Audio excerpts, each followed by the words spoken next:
tricky. My name is Olivier. I'm with ZappyRide. It's a company focused on accelerating EV adoption. So we provide data and software solutions to get EVs into the mainstream. We work with electric utilities that want to promote EVs. We work with OEMs who want to increase their customer experience, especially on the sales front. Been at it for about 4 years, and we're in the thick of it as far as marketing and commercialization and convincing people that EVs are the right thing to do. So looking forward to the chat, Ricky. First question is, what do EV OEMs think is the biggest challenge? Yeah, I think it's a key question, really. As you said, we're moving from early adopters to early majority, or at least trying to, right? I think we're aiming to get something like 4% of new car sales being EVs this year, kind of the number people have in mind. And, early majority, they don't have time for complexity. They don't have interest in figuring out the details. So I think that's the broad umbrella of what we have to focus on as an industry. And in my view, when you go into the details, that means the charging experience has to be very clear, very easy, whether it's at home or in public. The vehicle has to be great. Obviously, it can't be a golf cart, right? I think we all know that now, but it wasn't that obvious a couple years ago. And constantly streamline and simplify. We work a lot on the topic of incentives, for instance. We all know that federal government, local governments, all trying to incentivize EVs. It's a bit of a pain, right, to get the money, the few $1,000s or sometimes more, $10,000 you're entitled to get as a consumer. So streamlining them, right, explaining how charging works, making sure the car is really a wonderful driving experience. All of that needs to improve, in my view. Now, what about the buyer? What is about the buyer and EVs that we need to educate or to talk about to get better sales? Yeah, that's a question we ask ourselves every day.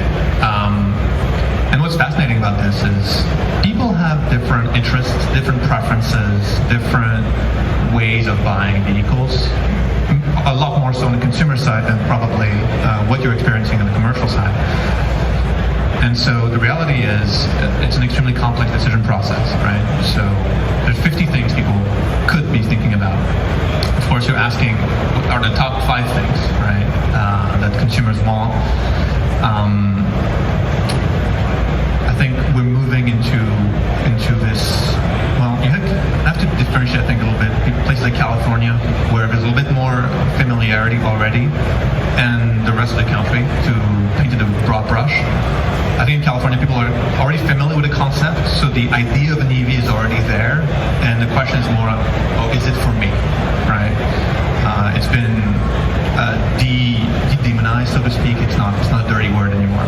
So then you have to look at range. You have to look at the quality of vehicle. Do you have room for your kids? Is it safe, right? Like all the things you would look at for cars. I think in the less developed markets, we're still very much at the stage of this is a Rito, this is not a golf cart. I think having some of the pickup trucks becoming available in EV form will make a big difference. But I think we're still very much fighting that battle in most of the markets in the US. Just wanted to hear your thought. He's, as you guys know, running a wonderful YouTube channel and very close to a lot of EV buyers. And we've heard a lot about safety. Safety of the battery. We had the GM recall. There's Tesla quite often associated with accidents not connected to the battery itself.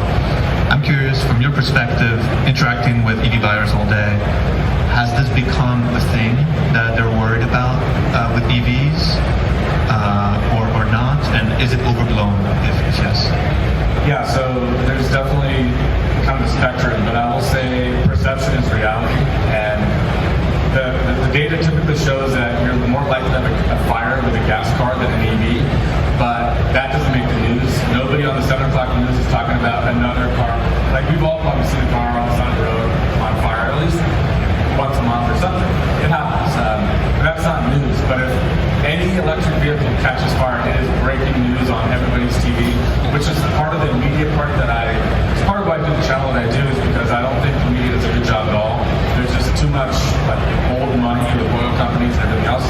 So perception is reality, which really does hurt. But the fundamental truth is the battery. I mean, there are some issues and defects can happen. Bruce will take on some of your technology, how it impacts the safety. Like with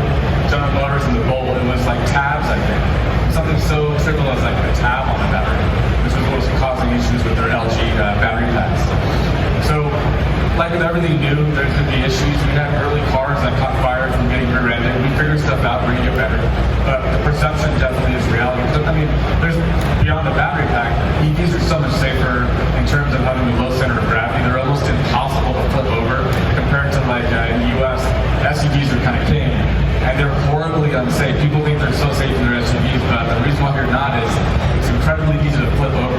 But like an SUV, an electric SUV, like for example the Rivian R1S, is going to be way safer because the battery pack, half the weight is at the floor, below the wheel axle of the car. So that coupled with the fact that without a big gas engine up front, you have a bigger crumple zone, so like front impacts are way safer. This is why like the Teslas are all like the top safest cars you can buy for some of these reasons. So there's perception of it. I think that's harder to dispel because you're fighting with like all the mainstream media and all the news outlets that are constantly doing silly reporting of like the most stupid things. Like the last article I read was about a Tesla autopilot crash.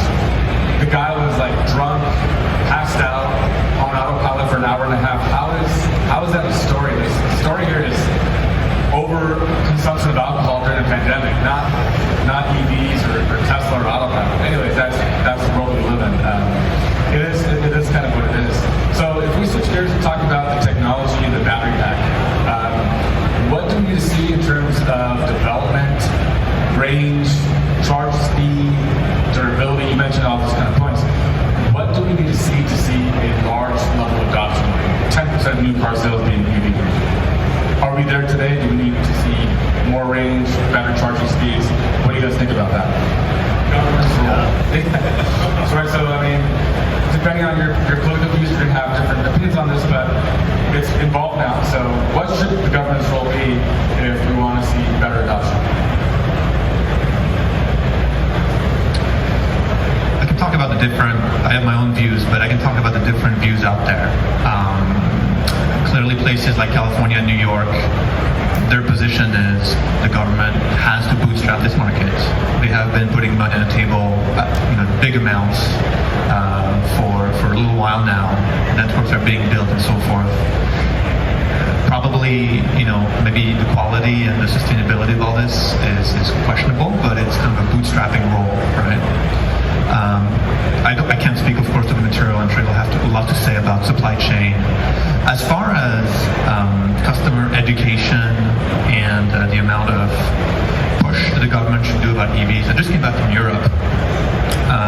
Places like France or Italy, they're out there, they're saying you should drive an EV, and they're advertising it from the government, right? We've seen that a little bit in some of these coastal markets. I don't know that the government's great at it. That's kind of what we focus on, is how do we pitch the EV message. It's a complex message, and I think there's some willingness to do it, but it's not the scale we need to do it well, so perhaps we need others to do it. I want to ask all of you, if you don't have an answer off the top of your head, it's totally fine. What's one of the EV myths or talking points you've heard people mention for why EVs aren't going to work, or an attraction to EVs? And what would you say to people who bring that up also? I appreciate your optimism about we need a power plant, we're going to build it. I don't know if that's entirely true anymore, but we can debate that offline.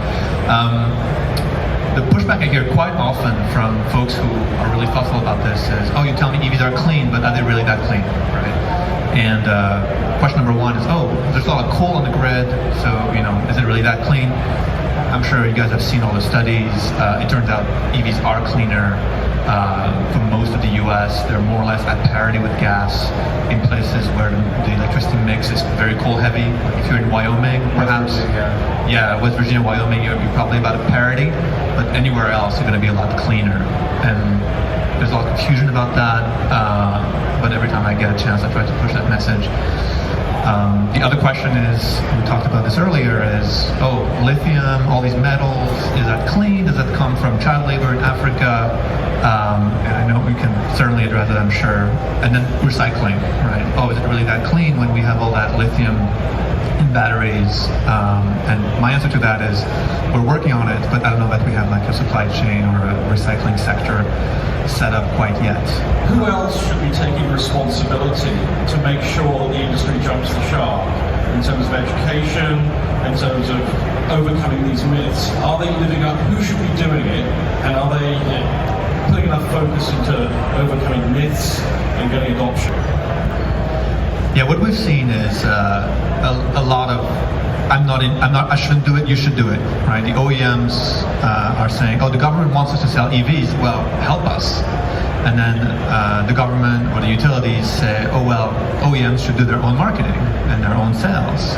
So there's a lot of not taking ownership, I think, to your point. But I also agree with what Jason said is we're kind of over that hump on the consumer side. We kind of got there partly because the products are good, right? We're getting good.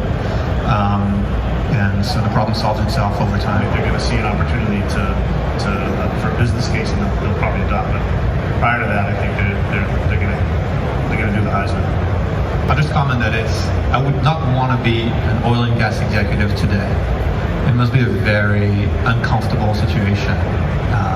Your core business, exploration, production, is under a lot of pressure from governments around the world. The technology is changing. You're being told that maybe you have to look into EVs because that's the future, but you have to still deliver results to your shareholders quarter after quarter, right? How do you make a pivot like this at the $100 billion scale? Not easy, right? And some are doing it. They're trying. Shell bought Greenlots. There's a lot of M&A activity. Will they be able to truly dive into EVs and own that technology and be like the energy company in the future? Or will they, just miss the ability operationally to pivot? An open question. Well, that pretty much does it for us. Thank you for joining us. Enjoy the rest of your day tomorrow. Thank you, everybody. Thanks. Thank you.